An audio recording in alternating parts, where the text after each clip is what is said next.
starting in 3, 2, 1.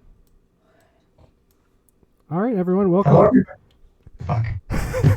All right, everyone, welcome into MKM Draft Match 2 here with Orion W. Mutt Bunches against Christopher G. Oompa Loompa. We're watching Chris's screen because Ryan's is a little pixelated and kind of hard to view. But we're going to try and give you the best commentary we can on it. Yeah, we've got the winner of the last match you would have seen.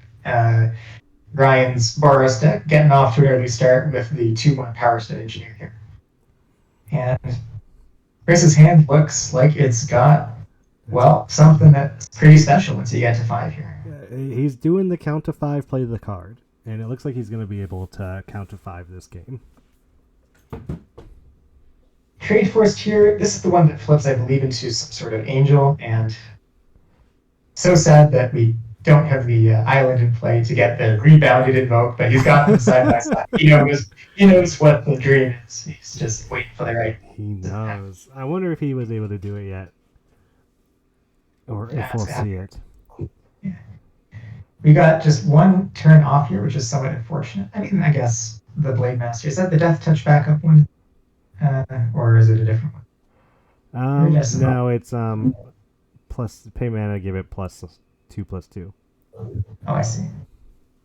So yeah, not the cleanest of blocks against this Mentor here, but I was going to say the good news is that there's no below in the hand, but Brian's just drawn a Fiery Temper, so if he goes to the double block here to save the balance of life, that would go pretty badly. He would get the classic blowout. That's right. It's also look like he can maybe deal with 2 4/5s. I know. No. He's got some good plays before that. He's got the Drog Skull Infantry, the Red Herring, the Fire Temper, and then the 2/3 or the 3/2 haste prototype. That's also a 7-mana card. But it looks like he's just going to. He's going to play the Red Herring with the Power Stone mana, which is cute. Yeah. Not attack. And hold up, I assume, mana for either, or for exactly Drog Skull Infantry. He doesn't have. We drew a port town, and how greedy are we? How greedy are we? How can we wait 2 turns? Yeah, you think you can, right? Like if you're looking at the sport, you're not that scared, are you? I mean, you want to protect the battle. You don't want to give him a free. I mean, I'm angel. not scared, but I also. I yeah, this love is the, what I have either. Like a 3. This is the discipline play. This is probably correct. It's sad that it's correct. It's much less cool, but I think it is correct here. He's given, 1 reach, 1 vigilance. The reach kind of hedges you against the angel flipping with the battle. We've got, that's an appropriate action. So that part. Yeah. But no, I don't think the world still. I think a lot of people still don't know that. Like the people playing the draft don't know that Chris has got 2 of them. Yeah, instead. there's like another one. He was bemoaning passing in 1. It's very hard to restrain myself and not tell him, dude, you passed I in the know, second. right? Like, you didn't pass him just that one. So if you're Matt, or sorry, if you're Ryan, this is obviously very scary. We see him immediately cracking the clip, just hoping to draw some sort of answer. He's drawn the Galvanize, which if he finds another winged cancer, could kill one of them. He's got a Go Shintai in hand, which can sort of spam out 1/1s to chump for a while. But none of these things, like I'm saying, these things, they don't sound all that inspiring, right? Like you're not happy. We start swinging, and then Tygum's coming down in 2 turns, and any spell after that is going to be even harder to deal with. I mean, I guess. You can hope your opponent floods out, right? Like these big boys, they lock things down for a while, but eventually, if Chris keeps drawing lands here, he will need something to do. But like, do you attack here? Like, do you trade one of these 4/5s for a 3? Swing with the expect to happen is just gets chunked by the 1, but like I don't see why it would. Get any better in the future, right? Like our deck isn't the combat trick deck. Yeah, that's the other guy. So he's only got 1 mana. Now I agree with the swing here. Oh wow, he's just gonna line up to take it all and play the telling you. That's fair enough, I guess. Yeah, I mean, our board's looking pretty big on the side. So, Ryan's outs here are probably something like just going really wide with the board, just accumulating spirits and then finding some way to get paid off for having them. Yeah, I'm not sure exactly I don't know if what that is. yeah, I don't know right. He has the steal spells, but I don't know what you're stealing here. That's too exciting. Yeah, you could draw the Ardendale Tactician, tap them both down, and then get a good attack in. Uh, I don't think he's got 20 points of burn in this Yeah, the deck, problem is so Chris is at 20. Like, yeah, if you're trying this to early game. squeak in like a couple points, yeah, but So okay, one way forward, you've got the 2 damage. You put the 3 damage on the battle, right? So you could at any point, I think, fiery temper the battle, get your angel, get rid of the reacher somehow, and then you're hitting the air, right? okay. That's the classic way of dealing with a ground stall, is to get something that flies. And there's a couple other flyers in this deck too. So that's a plan which he could execute on. It's just got a lot of steps to it, and even then, your reward is trying to kill a, you know, not necessarily a control deck, but pushing 4 damage a turn isn't anything to write home about. But it's probably better than any other path that I can see, at least. So if you That's it. Sorry, go ahead. if you cast the adventure side of Rosethorn Acolyte, you get to that'll rebound and you'll get that again on your upkeep. Do you still get to cast the creature? You do, right? Or does the spell exile? Oh, if an adventure spell has rebound, do you get to cast a creature from exile and rebound the spell? I do not know. Yeah, how does that work? It's a good question. Maybe Chris will be a pal and just kind of show us what happens. Okay. Well, this is a good. I didn't quite appreciate the possibility of making this angel an instant speed, but I guess Chris didn't tackle anything that would have been good against it. Oh, he gets a 5/5 now. That's so smart. Okay, he's got leverage. He's got a chip with which to start hammering away at his opponent, and that's all you need sometimes. Well, I mean, Chris has 2 reach creatures, so he could double block. That gets blown by the Galvanize on the. Oh, the Galvanize? Yeah, the Galvanize is going to be huge. Still been sitting there, unable to kill those 4/5s, but now you can kill that 3/3 just fine. And suddenly, the things have turned around. Yeah, I totally missed getting the counter on the angel. That's a huge difference. The apparatus we saw in our first match, we know that can go face if it has to. Very tragic for. Well, good for keeping the game going. So you can bounce the battle creature. So yeah, I mean, your opponent gets to redraw it, and then they have to flip it again. So you bought yourself some time here. You no longer take it but in the area of your turn. And this Saga does a bunch of stuff before flipping into a creature that also does a bunch of random stuff as well. Yeah, I would say I don't know what this Saga does. Okay, so it will next up return an artifact card from the Great Mutant or draw a card if there aren't any artifacts. And I don't believe there will be any. He runs fair too. And then it flips into a 3/3 that whenever you cast a spell, your opponents can't cast spells with the same mana value as that spell is created. So it just randomly hoses their play sometimes. Yes, that one. The taxing Saga. Yeah, it's a weird one. It's like what was the old white weenies pick a number card that they would play in Death and Taxes?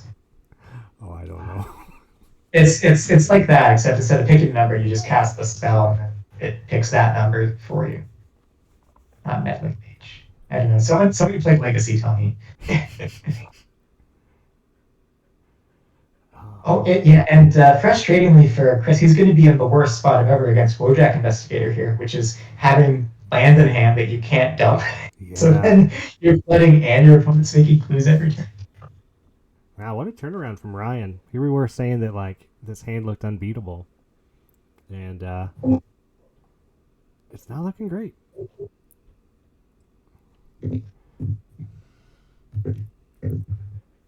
But we do get an eavesdropper here. This is a nice MKM card making an appearance.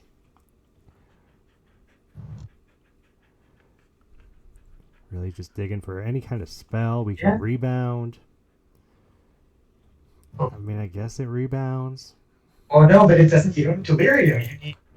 You need your saga to die. I don't know. What do you need? You just got. A sorcery creature. So he needs that living big fear to get dead and then land into the bin summon. Yeah. Seems tough to have happen.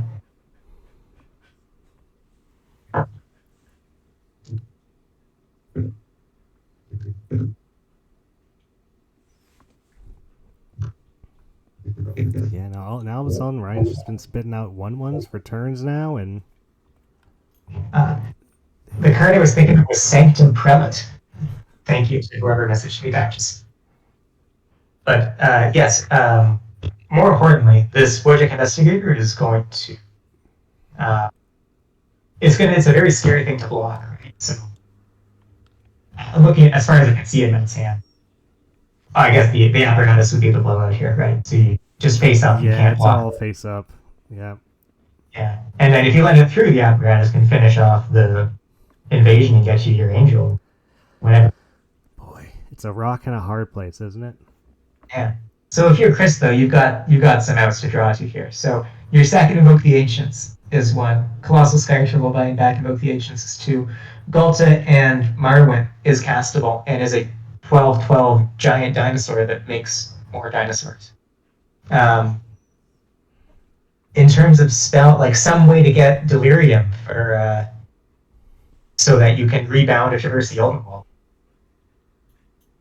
Yeah. Okay.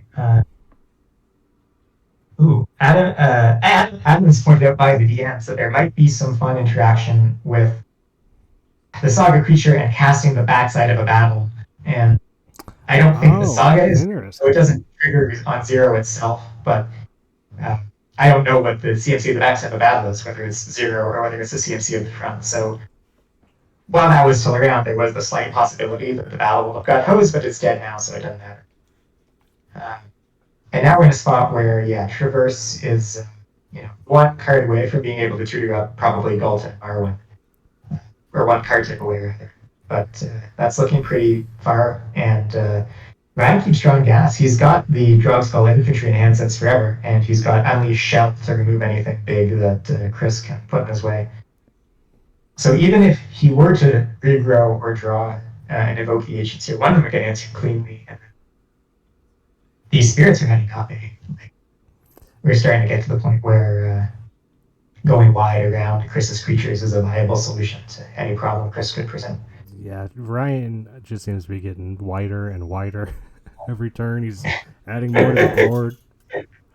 He's the widest player in this game. Jeez. Okay.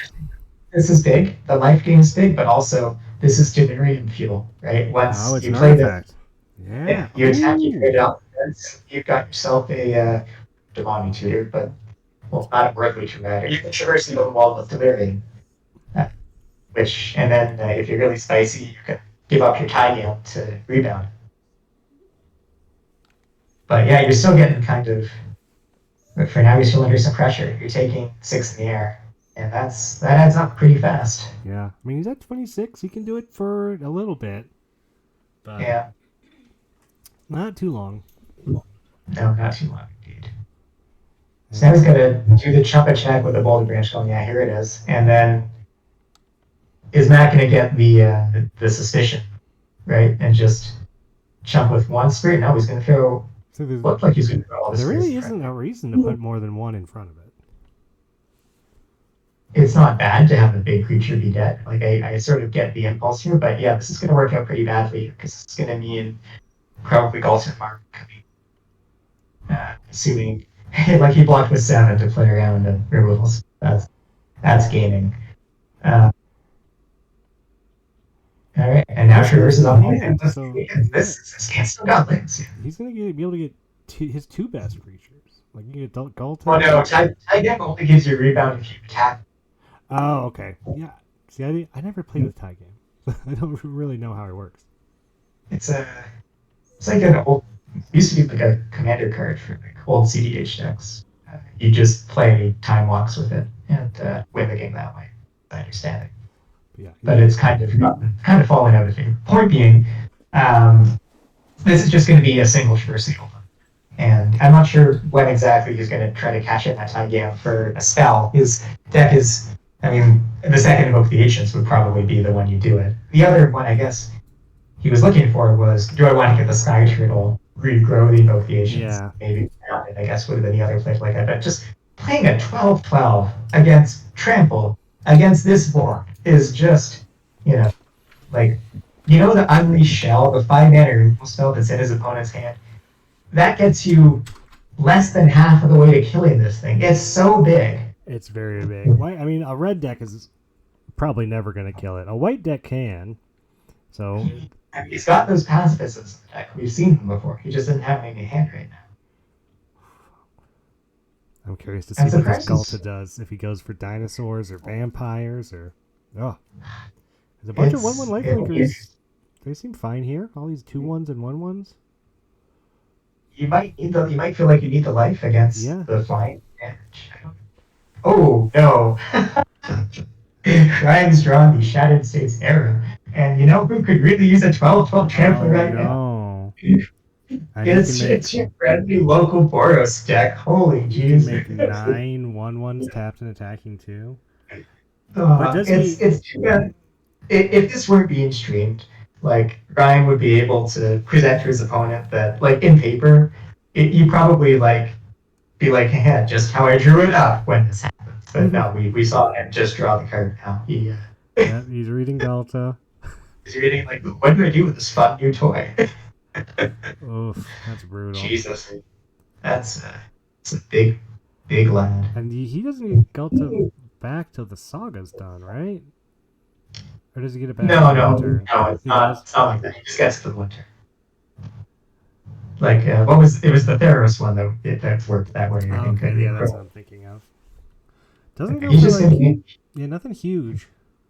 Surprised he didn't at least eyeball the, like, full-on alpha strike there. But instead, just a very, very conservative play on. He's going to get...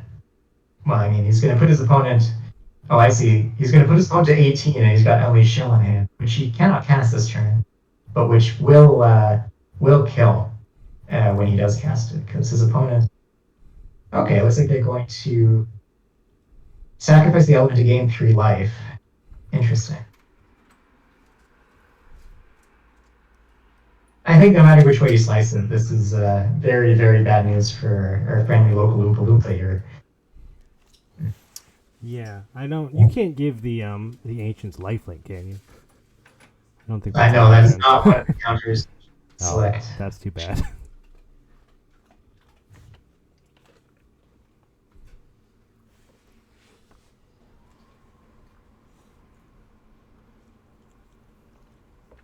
Yeah, I'm not sure. I feel like we might be past the point where there's any draws which can say, oh, that draw certainly. The thing with Gauntlet, if Gauntlet is the only thing swinging, you can't, you can only make so many tokens. Who's going to make X lifelinkers, but they don't come in attacking. They just come in sitting there. And his opponent has to block a bit here because he is at 14. So... But yeah, with just the flyers, he's dead next turn. Yeah.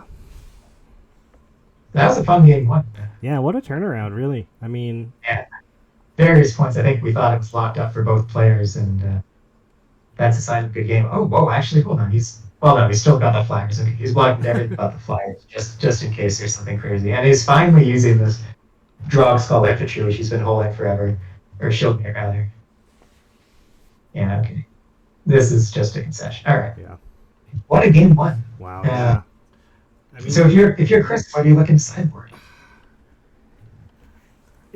I mean, you can't sideboard out Galta, but man, I don't love having big creatures against active treason decks. I really don't. You could poison it. I guess he did see a lot of flyers, and he's bringing out the anti-flyer stuff here. Looks like we are maybe cutting Tygam. Yeah. I mean, if you're not attacking with him, it's a bit of a dream. It's hard to attack with. A couple blue cards in here, but this is I mean, this deck is like almost mono green. Yeah, well, you have to play the invokes. Oh, I'm realizing this is maybe like Monday morning quarterback in here, but like early on in the game when he cast his first invoke, he did one vigilance, one reach. He might have been in a better spot if he had done two reaches. To reach. That was an option, I believe, right? You can do the same Yeah. for. Yeah, you can do the same for both. It's always tough to know what counters to put on those things. Because it's like sometimes you need trample and you didn't get it, and sometimes you need reach, but you don't know it at the time.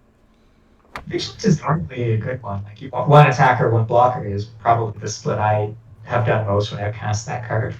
So I get the. I think it looked good. None of us really noticed it as a potential misplay at the time. I'm seeing Maybe a just the way things went. Vessel We're of seeing- Decency in the sideboard that I think I would love to have in this deck with at least two Delirium creatures I saw, or two Delirium cards. Interesting sideboarding for that. He actually cut a couple of his more dedicated aggressive cards. He cut the Red Herring, he cut the Grimrock Knight. I think well, for one, he knows he's going to be on the draw, and those cards are a bit rougher when you're on the draw. And two, I think he's just, maybe he liked how his long game went there, and he says, maybe I don't need to play these cards nearly as all-in aggro. So we'll see how they line up here. Yeah, we cut the Tygam and not too much else. Hand looks pretty nice good. This is a good hand. 2 forests. Ryan's is go ahead. Ryan's is a bit on the action light side. He's got 2 drops and the shock in the box. But one of them is the Song Shaper, which gets pumped for artifacts. So his plan is going to be lead on Song Shaper and then play out Norn's Inquisitor plus the apparatus to hit for 4 with this now on the next turn if nothing goes wrong. We've got this Panther that we're cycling away. We can follow that up with a Vitugazi Inspector to gain some life, put a counter on it. We also have the Galta. I was just expected to play the skits here and use the mana in the most efficient way possible. Because your next turn of Vitugazi Inspector plus Epic Confrontation looks like it would answer most problems. You could do that. You could play the Ogamon Captain, I guess. That does speed up your Galta by a turn. Yeah. But that might get shocked. Not this turn, but on the next turn. And then, to spoil the surprise that would come later, Ryan's actually drawn the Shattered States Era again, so the Galta will once again be turning against its owner. That's so unfortunate. Yeah, I don't know another word for it either. Just a tragedy. We're going to play the Surveyor. So we can This is gonna get a next second island, yeah. If you see second planes rather, not second island. If you see second planes over island here, I think if you're Ryan, that's a pretty face up play that your opponent's got the Gauntlet you saw last turn. Mm-hmm. And 12 is a lot. Oh, never mind. I thought he sided up Ergo Magnite, but here it is. So I'm not sure what I saw. I blame the pixelation. Does Ryan have the mana to get to the Shattered States? Yeah, he's got two mountains in hand there. So Galta's gonna come down, and the first attack it does, it's gonna be going the other way. Wow. Galta's 7 mana, so it's not coming down this turn. It's coming down in 2 turns. Unless, yeah, I mean, the one thing Chris can hope for is Ryan to get eager and try and steal something now that would be better than the Gauntlet effort. So this would be the turn.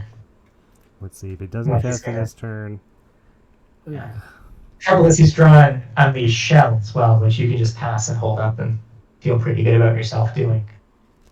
So there's not really a reason for him to slay on the Shattered States Era, as far as I can tell. No, he also doesn't give him great attacks or anything. Yeah, he's just going to flip this and maybe try to get some damage in or value with the Grim Arcanite Adventure.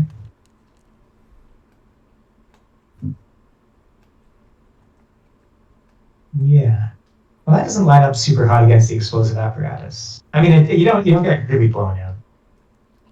You can either 2 for 2 or for 1. You give your opponent the choice. But it does... Well, no, it works out pretty well against the Grim Arcanite too, so... good block, I think. And it looks like he is gonna use the Grimrock Knight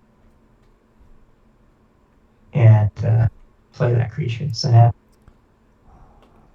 yeah, now it's Gauntlet time, and then soon it will be Gauntlet time. Gauntlet time, and then does he just lose? I think It does just actually like even if he Huh? oh, it's whenever someone else attacks. If he has a 1/1 lifelink It's a blocker. well, that can block the Grimrock Knight, and then you would take 15. What? So you would be alive. Well, he also does. He, wow. Oh, he's gonna take the dinosaur and figure out later what to do with it. Oh no, because you can make the attacking. Yeah, it makes the dinosaur. attacking dinosaur. Well, that's still actually. Oh no, that'd be 18. He'll go to -1, unfortunately. So yeah, that'll be it. Shattered States era being incredibly clutch in the game, and Galta being a betrayer. What a steal.